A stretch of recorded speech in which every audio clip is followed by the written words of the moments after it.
মহিলাদের সিজদা দেওয়ার নিয়মটা বলুন, আর সিজদা দেওয়ার সময় পেট উরুর সাথে লেগে থাকলে কি নামাজ হবে কিনা? অবাধ্য সন্তানকে বাধ্য করার কোনো উপায় আছে কি? অসুস্থতার কারণে কেউ অযাচিত লোম 40 দিনের মধ্যে পরিষ্কার করতে অক্ষম হলে কি নামাজ আদায় হবে? নামাজ সূরা ফাতিহার পর আরেকটা সূরা পড়ার আগে বিসমিল্লাহ পড়া কি আবশ্যক? তাহাজ্জুদ নামাজ কি ঘর অন্ধকার করে পড়তে হবে? এর কোনো ভিত্তি আছে কি? পিরিয়ড অবস্থায় মৃত ব্যক্তির কাছে যাওয়া যাবে কিনা? ঋণ পরিশোধের জন্য কিছু একটা আমল বলুন। জিকির ও ছোট ছোট দোয়া পাঠ করার সময় কি টেনে টেনে পড়তে হবে? মানুষ মারা গেলে মাইকিং করা জায়েজ আছে কিনা? বাথটাবে গোসল করতে প্রয়োজন থেকে অতিরিক্ত পানি খরচ হয়, এটা গোসল করলে কি পানি অপচয়ের গুনাহ হবে? টয়লেটে যাওয়ার সময় মাথায় ঘোমটা দেওয়া কি আবশ্যক? আহাদনামা পড়া যাবে কিনা? মুখের তিল বা আঁচিল উঠানো কি হারাম? মৃত ব্যক্তির জন্য হাফেজ ডেকে কোরআন খতমা মিলাদ দিলে মৃত ব্যক্তির কোনো লাভ হবে? কোরআন ধরে ওয়াদা করার পর সে ওয়াদা ভঙ্গ করলে কি পরিণতি হতে পারে? ফজর নামাজের আজানে আসসালাতু খায়রুম মিনান নাওম বলার সময় আমরা উত্তরে কি পড়ব?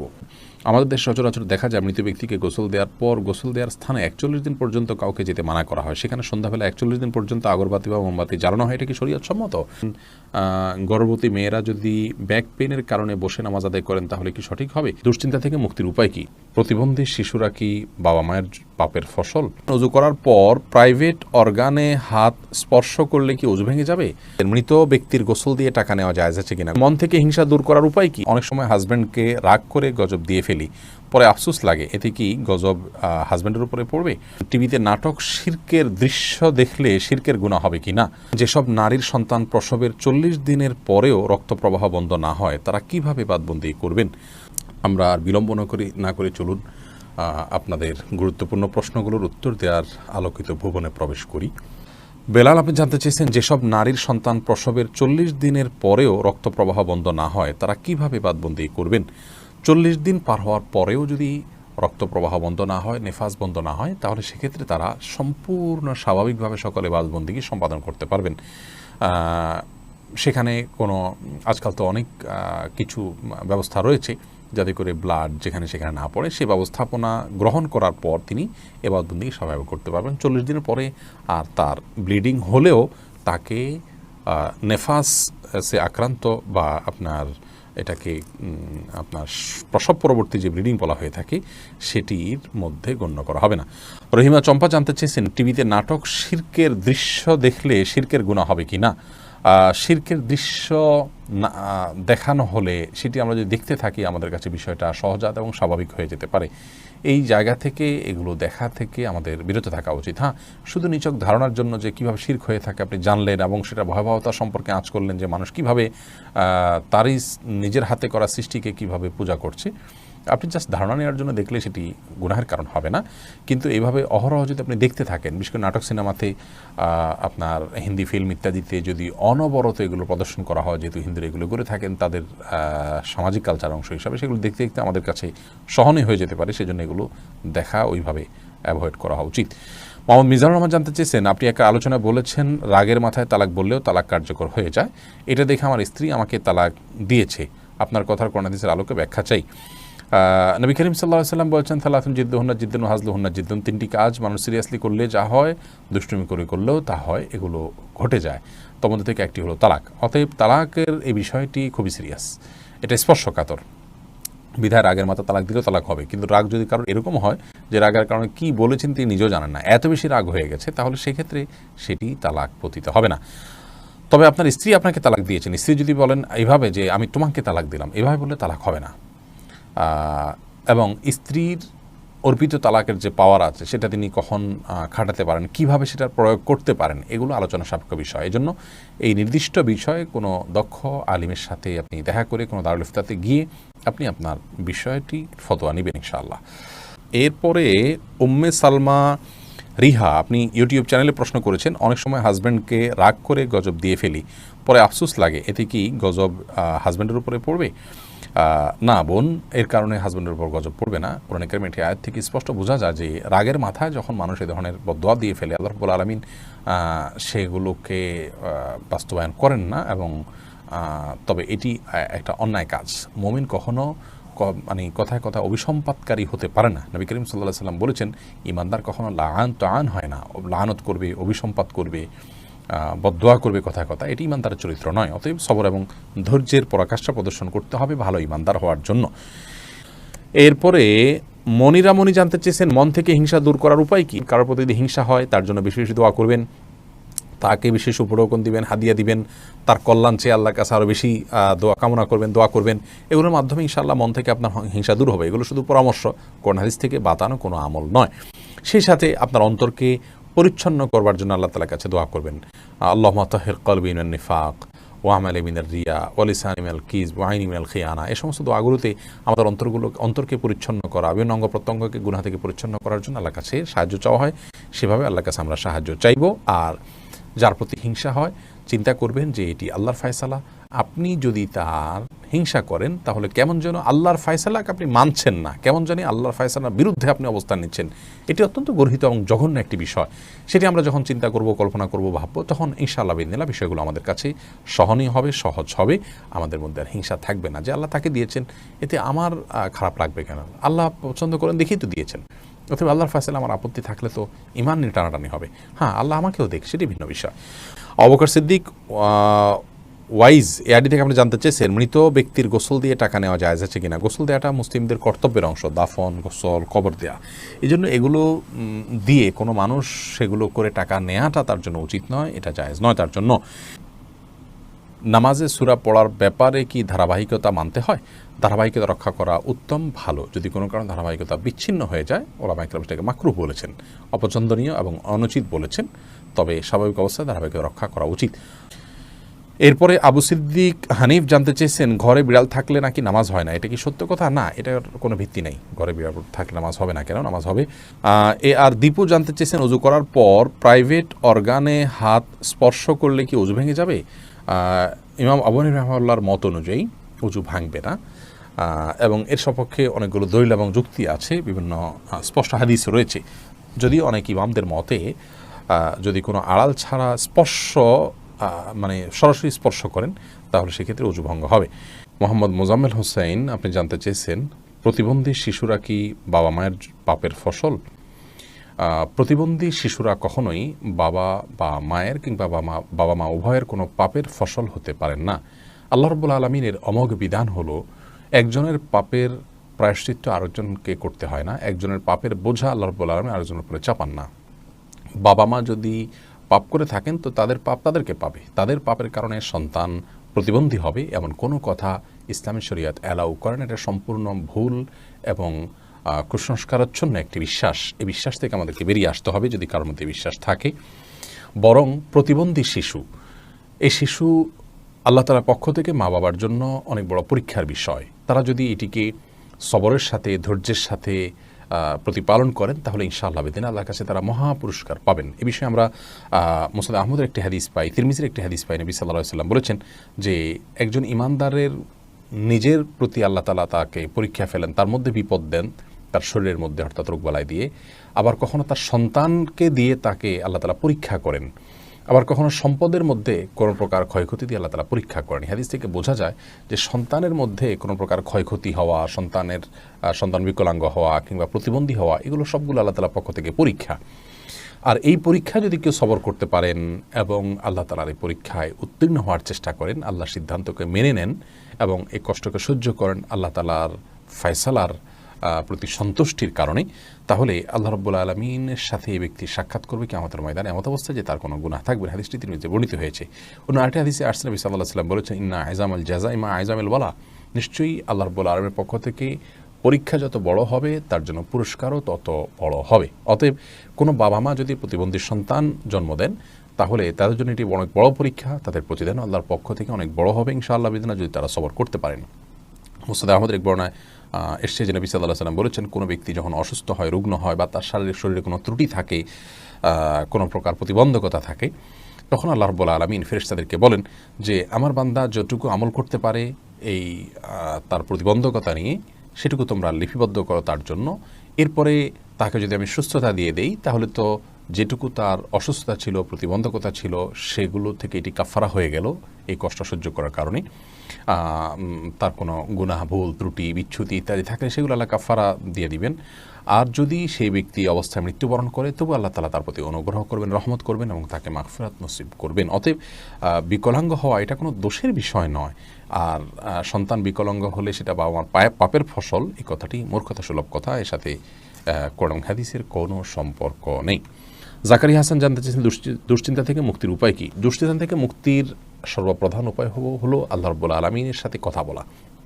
মানুষ দুশ্চিন্তাগ্রস্ত অবস্থায় যদি কোনো শক্তিশালী কোনো ব্যক্তির সাথে শেয়ার করতে পারেন, তাহলে কিছুটা নির্ভার ফিল করেন। আর আল্লাহ রাব্বুল আলামিনের চাইতে শক্তি ধরার কেউ নেই, তিনি কাদির, সব কিছু করতে তিনি সক্ষম। অতএব আপনার দুশ্চিন্তা দূর করবার জন্য আল্লাহর সাথে কথা বলুন, সলাতে চলে যান, বিশেষ করে সিজদায় গিয়ে আল্লাহর সাথে দীর্ঘ সময় কথা বলুন, তাহাজ্জুদে উঠে যান এবং আল্লাহর সাথে কথা বলুন। কোরআনে কারীমের বিভিন্ন অংশ আপনি তেলাওয়াত করুন খুব ধীরে ধীরে, তেলাওয়াত শুনুন খুব ধীরে ধীরে, দেখবেন ইনশাআল্লাহ অন্তরের মধ্যে আপনি প্রশান্তি অনুভব করবেন। আলা বিযিক্রিল্লাহি তাতমাইন্নুল কুলুব, আল্লাহ বলেছেন অন্তর প্রশান্ত হয় আল্লাহর স্মরণে। অতএব আল্লাহর স্মরণ করা মুখে, অন্তরে, কোরআন তেলাওয়াতের মাধ্যমে, সলাতের মাধ্যমে, এগুলোর মাধ্যমে ইমানদারের অন্তরকে আল্লাহ তাআলা প্রশান্ত করে থাকেন। আল্লাহর দিকে যত বেশি ধাবিত হবেন, যত আল্লাহর সাথে সম্পর্ক গাঢ় করবেন, যত আল্লাহর সাথে সম্পর্ক নিবিড় করবেন, যত আল্লাহর সাথে কথা বলবেন, তত বেশি ইনশাআল্লাহ বিদিনা দেখবেন অন্তর প্রশান্ত হবে এবং দুশ্চিন্তা থেকে আপনি রক্ষা পাবেন। দুশ্চিন্তা এটাকে অনেক সালাফ বলেছেন জুনদুম মিন জুনুদিল্লাহ, আল্লাহ তাআলার বাহিনী সমূহের মধ্যে থেকে একটা বাহিনী দুশ্চিন্তা। এটা দিয়ে আল্লাহ রাব্বুল আলামিন অনেক মানুষকে শাস্তি দিয়ে থাকেন, অনেককে পরীক্ষা করে থাকেন। অতএব এইরকম পরিস্থিতিতে আল্লাহর কাছেই রুজু হওয়া, এটাই হলো সবচাইতে বড় উপায়। অতএব ভরসা আল্লাহ তাআলার প্রতি করা এবং আল্লাহর দিকে রুজু হওয়া, আল্লাহর দিকে ধাবিত হওয়া, এটা হলো দুশ্চিন্তা দূরের সবচেয়ে বড় উপায়। যে ব্যক্তি আল্লাহর প্রতি তাওয়াক্কুল করবেন, তাকে খুব বেশি দুশ্চিন্তা গ্রাস করার কথা নয়। আল্লাহর উপর ভরসা করবে ইমানদার, যে ইনশাআল্লাহ আমার অভিভাবক আল্লাহ তাআলা, তিনি দেখছেন, তিনি দেখবেন। এটি যখন করবেন ইনশাআল্লাহ আপনার মধ্যে আস্থা জায়গাটা তৈরি হবে।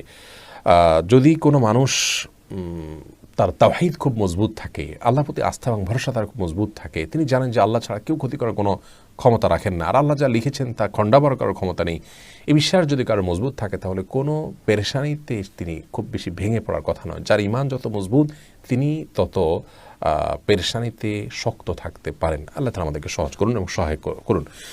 আশরাফুল হক শুভ, আপনি জানতে চেয়েছেন আমাদের দেশে সচরাচর দেখা যায় মৃত ব্যক্তিকে গোসল দেওয়ার পর গোসল দেওয়ার স্থানে 41 দিন পর্যন্ত কাউকে যেতে মানা করা হয়, সেখানে সন্ধ্যাবেলা 41 দিন পর্যন্ত আগরবাতি বা মোমবাতি জ্বালানো হয়, এটা কি শরীয়ত সম্মত?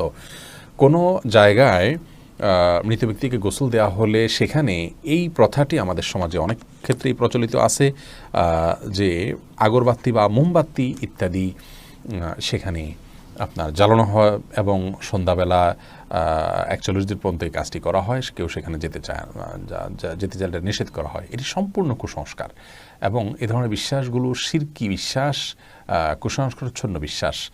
এর বেশিরভাগই এসছে হিন্দু সমাজ থেকে। একজন মুসলমানের এই সমস্ত কুসংস্কারকে বর্জন করা উচিত। যেখানে গোসল দেওয়া হবে সে জায়গার বিশেষ কোনো বিধান নাই, সেটা অন্য 10টা জায়গার মতোই একটি জায়গা। মাহমুদুল হাসান ভূঁইয়া, আপনি জানতে চেয়েছেন ফজর নামাজের আজানে আসসালাতু খায়রুম মিনান নাওম বলার সময় আমরা উত্তরে কি পড়ব? এক্ষেত্রে জমহুর ফোকাহা বা বেশিরভাগ ইমামগণের মত হলো সদাকতা ও বারারতা।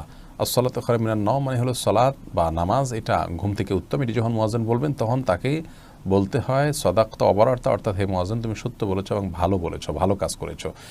এই কথা বেশিরভাগ ফোকাহা একরাম বা জমহুর ফোকাহা একরাম বলতে বলেছেন মুয়াজ্জিনের জবাবে, এবং একটি রেওয়ায়েতে এটি এসছে, যদিও রেওয়ায়েতটা সনদকে অনেক মুহাদ্দিসগণ যঈফ বলেছেন। আর এই কারণে অন্য একদল উলামা একরাম বলেন যে আসসালাতু খায়রুম মিনান নাওম যখন বলবো আমরা, মুয়াজ্জিন যখন আসসালাতু খায়রুম মিনান নাওম বলবে, আমরাও আসসালাতু খায়রুম মিনান নাওম বলবো। এর কারণ হলো যে আসসালাতু খায়রুম মিনান নাওম এই বাক্যটি মুয়াজ্জিনের বাক্য, আর এক্ষেত্রে নবী আলাইহিস সালামের সাধারণ যে নির্দেশনা বুখারী মুসলিমে আসছে যে ফাকুলু মিসলা মা ইয়াকুল ইযা সামি'তুমুন নিদা, যখন তোমরা মুয়াজ্জিনের আযান শুনবে ফাকুলু মিসলা মা ইয়াকুল মুয়াজ্জিন, তখন মুয়াজ্জিন যা বলবে হুবহু তোমরা তা বলো।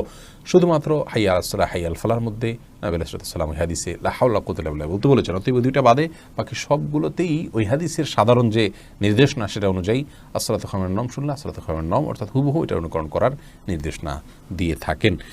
এসেছ রুবেল, আপনি জানতে চেয়েছেন আইডি থেকে নামাজে দাঁড়ানোর পর নাকি ডান পায়ের বুড়ো আঙ্গুল নাড়ানো যায় না, এটা কি সত্য? না, এরকম কোনো কথা আমাদের জানা নেই, প্রয়োজন হলে নাড়ানো যেতে পারে। তানজিনা বেগম জানতেছেন কোরআন ধরে ওয়াদা করার পর সে ওয়াদা ভঙ্গ করলে কি পরিণতি হতে পারে? কোরআন ধরে ওয়াদা করা এটা ওয়াদা করার পদ্ধতি নয়, ওয়াদা এমনিই হবে।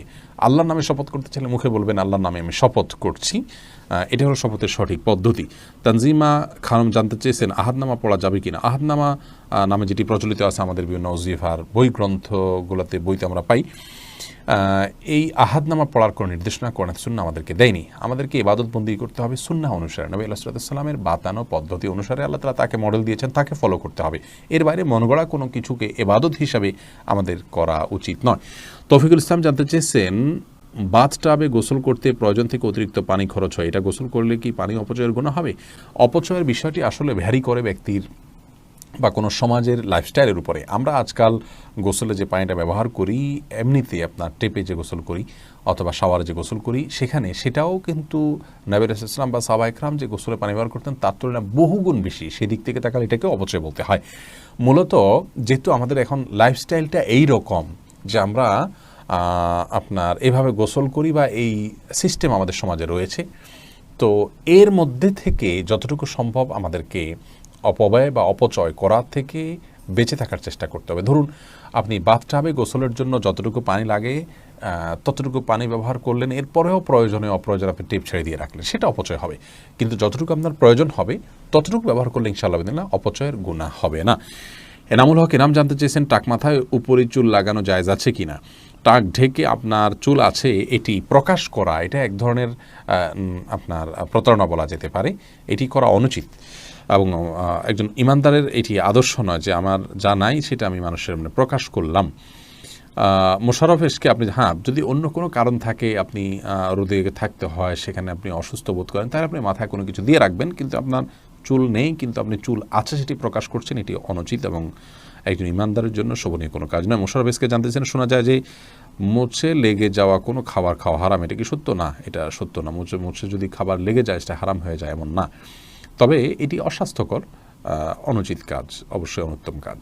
লিজা সামিনা ইয়াডি থেকে আপনি জানতে চেয়েছেন রাতের বেলা আয়না দেখা অনেক অমঙ্গলজনক মনে করে, কিছু বলুন। রাতের বেলায় আয়না দেখাকে অমঙ্গলজনক মনে করাটা সম্পূর্ণ কুসংস্কার, ইসলামী শরিয়ার সাথে এর কোনো সম্পর্ক নেই। রাতের বেলায় আমরা আয়না দেখলে এর পেছনে কোনো অমঙ্গল নাই, আপনি রাতে দিনে যে কোনো সময় আয়না দেখতে পারেন। সোনিয়া আক্তার জানতেছেন জিকির ও ছোট ছোট দোয়া পাঠ করার সময় কি টেনে টেনে পড়তে হবে? কোরআনে কারিমের সময় যেরকম মদ এবং গুন্নাহ লক্ষ্য করে পড়তে হয়, দোয়া দরুদ যখন আমরা পাঠ করব তখন আমাদেরকে ঠিক একইভাবে মদ বা গুন্নাহ করে পড়তে হবে, এমন কোনো বাধ্যবাধকতা নেই। বরং তখন আমরা স্বাভাবিক যে আরবি অক্ষর উচ্চারণের নিয়ম আছে সেগুলো ফলো করে যদি করে যাই এবং মদগুলোকে সেভাবে আমরা না টানি, তাতেও ইনশাআল্লাহ বিদিনিল্লাহ জিকির বা দোয়া পাঠ করা বিশুদ্ধ হয়ে যাবে। এমনি সালাহুদ্দিন জানতে চেয়েছে নামাজরত অবস্থায় প্রসাবের ফোঁটা বের হলে কি করণীয়?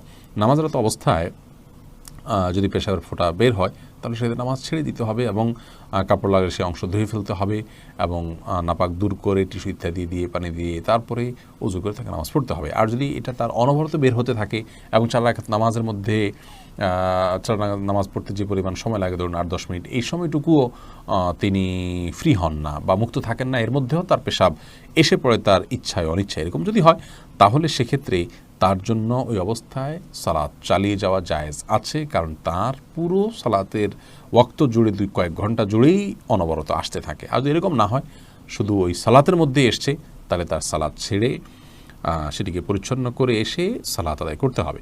কোরআন আলো থেকে জানতে সোনিয়া আক্তার জানতে চেয়েছেন মহিলাদের সিজদা দেওয়ার নিয়মটা বলুন, আর সিজদা দেওয়ার সময় পেট উরুর সাথে লেগে থাকলে কি নামাজ হবে কিনা? জি, নামাজ হবে। নামাজ হবে না, নারী পুরুষের সালাত নিয়ে যে মত পার্থক্য আছে এটাকে আমরা অনেক বড় করে দেখি, বিষয়টা এরকম বড় কিছু না। আপনার এখানে যারাই ইখতিলাফ করে থাকেন জাস্ট এখানে পদ্ধতির উত্তম অনুত্তমের বিষয়টা, নামাজ হওয়া না হওয়ার কোনো ইখতিলাফ এখানে নেই। ঋণ পরিশোধের জন্য কিছু একটা আমল বলুন। ঋণ পরিশোধের জন্য সবচেয়ে বড় আমল হলো আল্লাহ তাআলার কাছে সাধারণভাবে দোয়া করবেন, চাইবেন, প্রার্থনা করবেন এবং আপনি সর্বোচ্চ চেষ্টা চালাবেন ঋণ পরিশোধের জন্য। আমাদের অনেক ভাইরা আছেন, নিজের জমি আছে, স্থাবর অস্থাবর অনেক মূল্যবান সম্পদ আছে, সেগুলো দিয়ে ঋণ পরিশোধ করতে চান না। তিনি চান যে ঋণ পরিশোধের জন্য তার সাধারণ উপার্জন থেকে অনেক টাকা হয়ে যাক, অলৌকিকভাবে চলে আসুক, আর তিনি সেটা দিয়ে ঋণ পরিশোধ করে দেবেন। এটা সম্পূর্ণ ভুল একটা পদ্ধতি। আপনার ঋণ পরিশোধ করাটা আপনার জন্য ফরজ, এটা বান্দার হক। অতএব আপনার জমি থাকলে, সম্পদ থাকলে এগুলো বিক্রি করে আপনি ঋণ পরিশোধ করবেন এবং সেগুলো বিক্রি করার অপশন থাকলে বিক্রি করবেন। সেগুলো সব ধরে রেখে আপনি চাইবেন যে আল্লাহ তাআলা অলৌকিকভাবে আপনাকে টাকা দিয়ে দিক, সেটা দিয়ে আপনি পরিশোধ করবেন। এটা সম্পূর্ণ দুনিয়ার প্রতি আমাদের মোহ আছে এবং ঋণ পরিশোধের গুরুত্ব আমরা বুঝি না, সেটা স্পষ্টভাবে প্রমাণ হয় এমন একটি বিষয়। বিধায় এমনটি করা উচিত না। সেই সাথে ঋণ পরিশোধের জন্য কিছু দোয়া আছে, আল্লাহুম্মা কফিনি ফিনি বিহালালিকা আন হারামিকা ওয়াগনিনি বিফাদলিকা আম্মান সিওয়াক। আরও কিছু দোয়া আছে, ইউটিউব বা ফেসবুকে সার্চ দিলে আমাদের অনেকগুলো ভিডিও আছে, দেখে নিতে পারবেন। সেগুলো আপনি আল্লাহর কাছে সাধারণভাবে পাঠ করবেন, ইনশাআল্লাহ সেই দোয়াগুলো পেশ করবেন। সামিয়া ফেরদৌস জানতে চেয়েছেন, তাহাজ্জুদ নামাজ কি ঘর অন্ধকার করে পড়তে হবে? এর কোনো ভিত্তি আছে কি? তাহাজ্জুদের নামাজ এটা আমরা ঘর অন্ধকার করে, লাইট বন্ধ করে পড়তে হবে, এর কোনো ভিত্তি নেই। বরং সেটা আপনার যেভাবে সেভাবে আদায় করতে পারেন। আপনার মনোযোগের জন্য আপনি যদি আলো আধার করে নিতে পারেন, ডিম আলো করে নিতে চান, তো সেটি করতে পারেন, কোনো অসুবিধা নেই। তবে অন্ধকারেই পড়তে হবে এমন কোনো বাধ্যবাধকতা বা নিয়ম নেই।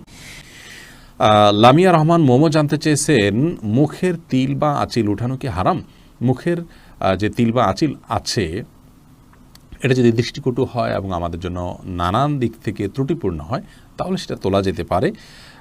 তবে আপনার আজকাল এই যে সূক্ষ্মভাবে লোমগুলো তোলা এবং এই জাতীয় অনেকগুলো কাজ আছে, যে কাজগুলো আপনার শোভাবর্ধনের নামে আমরা করে থাকি, সেগুলো করা যাবে না। সাদিক জানতে চেয়েছেন, মানুষ মারা গেলে মাইকিং করা জায়েজ আছে কিনা? মানুষ মারা গেলে তার মৃত্যুর সংবাদটা শুধু প্রিয়জনদের জানানো হলো যে তিনি মারা গেলেন, এটুকু মানুষকে জানানোতে দোষের কোনো কিছু নেই। তবে এটা নিয়ে দীর্ঘ আলোচনা আছে, এটা নিয়ে আমরা ইনশাআল্লাহ দিনে কথা বলবো ভিন্ন কোনো ভিডিওতে। মোহাম্মদ মুস্তাকিম জানতেছেন, ব্যাংকে চাকরি করা কি হারাম? ব্যাংক যদি সুদী হয় তাহলে সেখানে সুদের সাথে সরাসরি সম্পর্ক থাকলে সে চাকরি করা তো অবশ্যই হারাম হবে। খন্দকার ফয়সাল ইসলাম লিমন জানতে চেয়েছেন, গর্ভবতী মেয়েরা যদি ব্যাক পেইনের কারণে বসে নামাজ আদায় করেন তাহলে কি সঠিক হবে? জি, দাঁড়া যদি স্বাভাবিকভাবে নামাজ পড়তে গেলে ব্যাক পেইন হয় তাহলে সেটা এবং সেটা অসহনীয় হয়, কষ্টকর হয়, রিস্কি হয়, তার জন্য পড়ে যাওয়ার আশঙ্কা থাকে, তাহলে তিনি ইনশাআল্লাহ বসে সালাত আদায় করতে পারবেন। যদি দাঁড়াতে পারেন তাহলে দাঁড়ানোর অংশটুকু দাঁড়ায় সালাত আদায় করবেন, এরপর রুকু সিজদা করাটা তার জন্য কষ্টকর হলে পরে বাকি অংশটা চেয়ারে বসে সালাত আদায় করবেন। আর যদি এটুকুও কষ্টকর হয় তাহলে পুরোটুকুই বসে সালাত আদায় করতে পারেন। আয়েশা সিদ্দিকা জানতেছেন, ফেসবুকে মৃত ব্যক্তির ছবি দেয়া বারবার কতটুকু শরীয়ত সম্মত? বিনা প্রয়োজনে এটা না করাই উচিত, তবে এটাকে হারাম আমরা বলতে পারবো না সরাসরি। রাকিব হাসান জানতেছেন, অসুস্থতার কারণে কেউ অযাচিত লোম 40 দিনের মধ্যে পরিষ্কার করতে অক্ষম হলে কি নামাজ আদায় হবে? অসুস্থতার কারণে বা কোনো ওজোর কারণে যদি হয়ে থাকে আদায় হয়ে যাবে ইনশাআল্লাহ বিদিনিল্লাহ। আসমাউল হোসনা ফেনু জানতে চেয়েছেন, পিরিয়ড অবস্থায় মৃত ব্যক্তির কাছে যাওয়া যাবে কিনা? যাওয়া যাবে, এতে কোনো অসুবিধা নেই। কাকুলি শেখ জানতেছেন, সাহসিদ্দাতে কি সেজদার তাসবিহ পড়বো? জি, অবশ্যই আপনি সেজদার তাসবিহ পড়বেন। রোশনার খাতুন জানতে চেয়েছেন, মৃত ব্যক্তির জন্য হাফেজ ডেকে কোরআন খতম মিলাদ দিলে মৃত ব্যক্তির কোনো লাভ হবে? মৃত ব্যক্তির জন্য হাফেজ ডেকে কোরআন খতম পড়া, মিলাদ পড়া কোনো শিক্ষা ইসলাম দেয়নি। এটি সম্পূর্ণ আমাদের দেশীয় সংস্কৃতি বা আঞ্চলিক সংস্কৃতি বা আমাদের বানানো সংস্কৃতি। মৃত ব্যক্তি নিজে তেলাওয়াত করলে তার সব তিনি পাবেন, আমরা তেলাওয়াত করলে তার তেলাওয়াত করে তার সব তার জন্য পৌঁছাতে চাইলে সেটি অনকল আমার মতো জায়েজ আছে। কিন্তু হাফেজ বা হুজুরদেরকে ডেকে এনে তেলাওয়াত করানো এবং তার জন্য পেমেন্ট করা, যেটা আমাদের দেশে প্রচলিত আছে, এটি ইসলাম শরীয়তের দৃষ্টিকোণ থেকে জায়েজ কাজ নয়। যেটি করছেন এবং যিনি করাচ্ছেন সবাই গুনাহগার হবেন। এরপরে রাশেদ আপনি জানতে চেয়েছেন, অবাধ্য সন্তানকে বাধ্য করার কোনো উপায় আছে কি? অবাধ্য সন্তানকে বাধ্য করার জন্য ছোটোবেলা থেকেই তার সাথে সেভাবে ইসলামিক যে আপনার ইসলামের যে নির্দেশনা আছে একজন প্যারেন্টসের জন্য, প্যারেন্টিংয়ের বিষয়ে, সেগুলোকে লক্ষ্য করা উচিত। তাকে সালাতের নির্দেশ দেওয়া, নিজের সালাতে অভ্যস্ত করা, ভালো পরিবেশ দেওয়া, এগুলো না করে এরপরে বড় হওয়ার পরে অলৌকিক কোনো পদ্ধতিতে তাকে আপনি বাধ্য করে ফেলবেন, এরকম কোনো সুযোগ নেই। তারপরেও আপনি তাকে সৎসঙ্গ দিলেন, নেককারদের সোহবতে নিলেন এবং তার জন্য আল্লাহর কাছে মনে প্রাণে দোয়া করলেন, আবার দোয়া সন্তানের জন্য কবুল হয়। এইরকম বিভিন্ন উদ্যোগের মাধ্যমে আপনি তাকে সৎপথে আনতে পারেন, বাধ্য করতে পারেন। তানি ইসলাম জানতে চেয়েছেন, টয়লেটে যাওয়ার সময় মাথায় ঘোমটা দেওয়া কি আবশ্যক? এটা উত্তম এবং ভালো। অনেক উলামা ইকরাম উন্মুক্ত মাথায় যাওয়াটাকে মাকরুহ বলেছেন। পরাজিত মনে নামাজ সূরা ফাতিহার পর আরেকটা সূরা পড়ার আগে বিসমিল্লাহ পড়া কি আবশ্যক? না, আবশ্যক না, সুন্নাহ। পড়া ভালো, উত্তম। কাকলি শেখ সুন্নাহ, পড়া উচিত, না পড়লে গুনাহ হবে না। কাকলি শেখ জানতেছেন বাজনা বাজানো ছাড়া ঘরের মধ্যে যেখানে কোনো নন মাহরাম নেই সেখানে কি গান গাওয়া যাবে? শুধু খালি গালা যদি গানের অর্থ খারাপ না হয় গেতে পারেন, গাইতে পারেন, সে মানুষ সামনেও গাইতে পারেন, বিশেষ করে মানে মাহরাম